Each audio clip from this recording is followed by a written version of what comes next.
parking lot was nearly empty. The car looked like a little child's toy way off in the far corner. As she trudged along, she kept her eyes on the big orange sun that was sinking toward a dark line of trees in the distance. She wondered how much lower and fatter it would be by the time she was on the road. About halfway there, she dropped her keys on the pavement next to a faded yellow stripe. She bent down to retrieve them and then suddenly froze, arm outstretched, hand open, as an overpowering sense of déjà vu washed through her. The setting sun, purple sky, the early evening smell of baked asphalt, all of it had sometime, somewhere, been exactly as it was this very moment. Then it was gone. She grabbed her keys and continued on her way.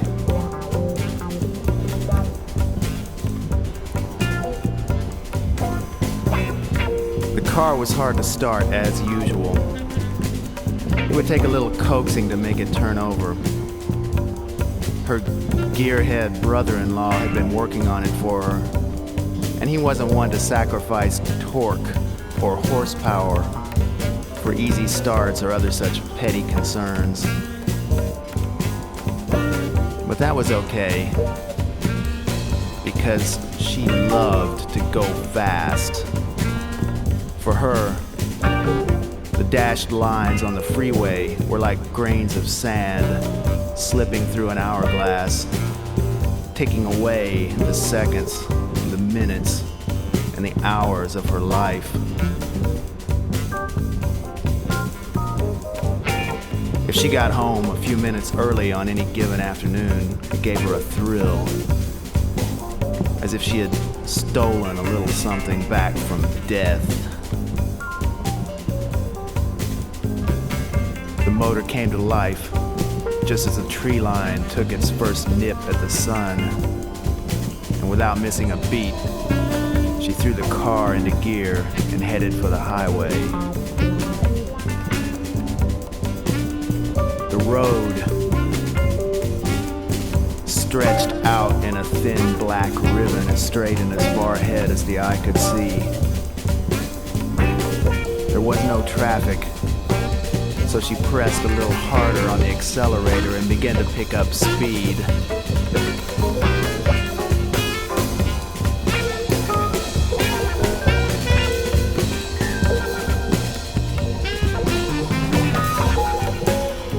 It was that peculiar bit of twilight when the first faint stars become visible.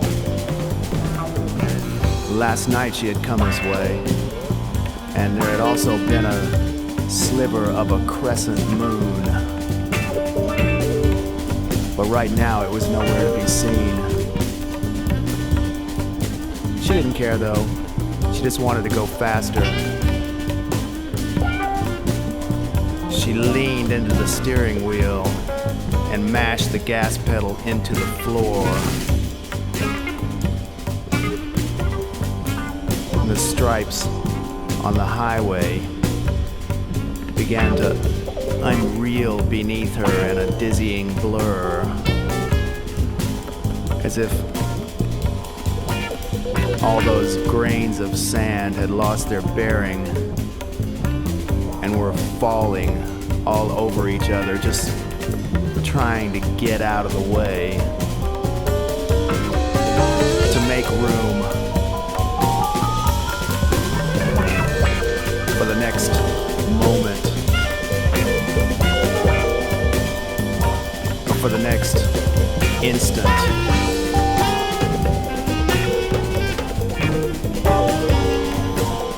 Or for the next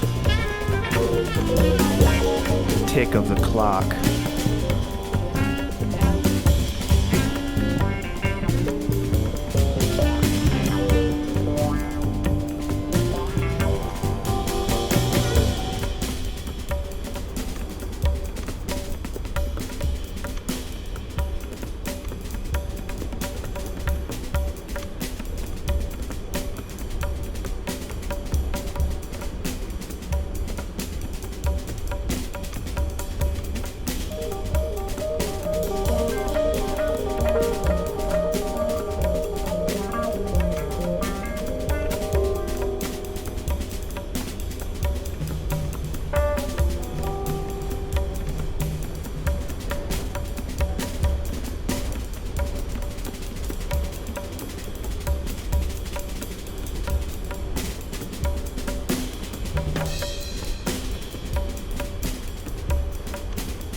And at that moment, she saw the first glimmer of reflective paint.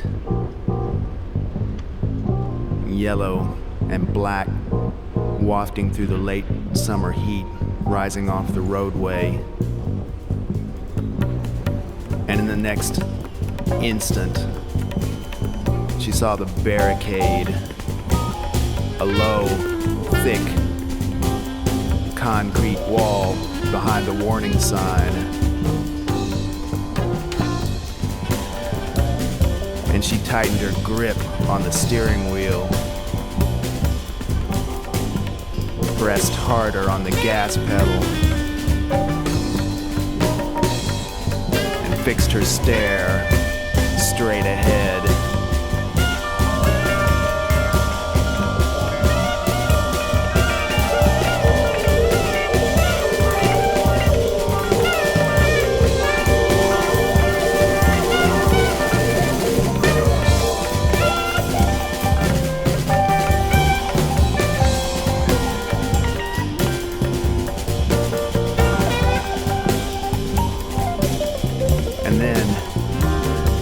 Everything went absolutely silent.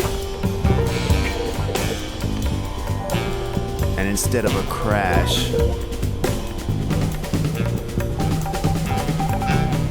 and instead of a screech of tires or a scream,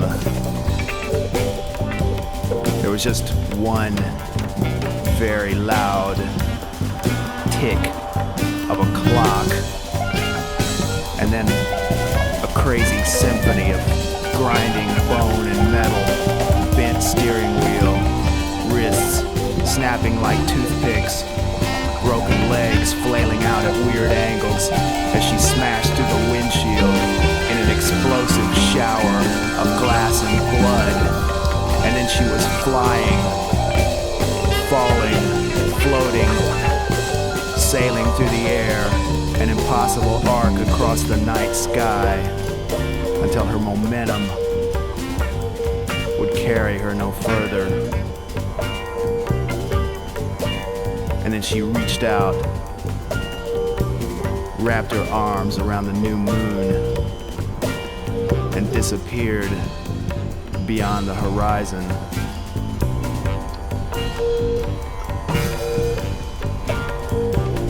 While 1,000 startled crows erupted and fled in every direction from the cornfield that spread out below.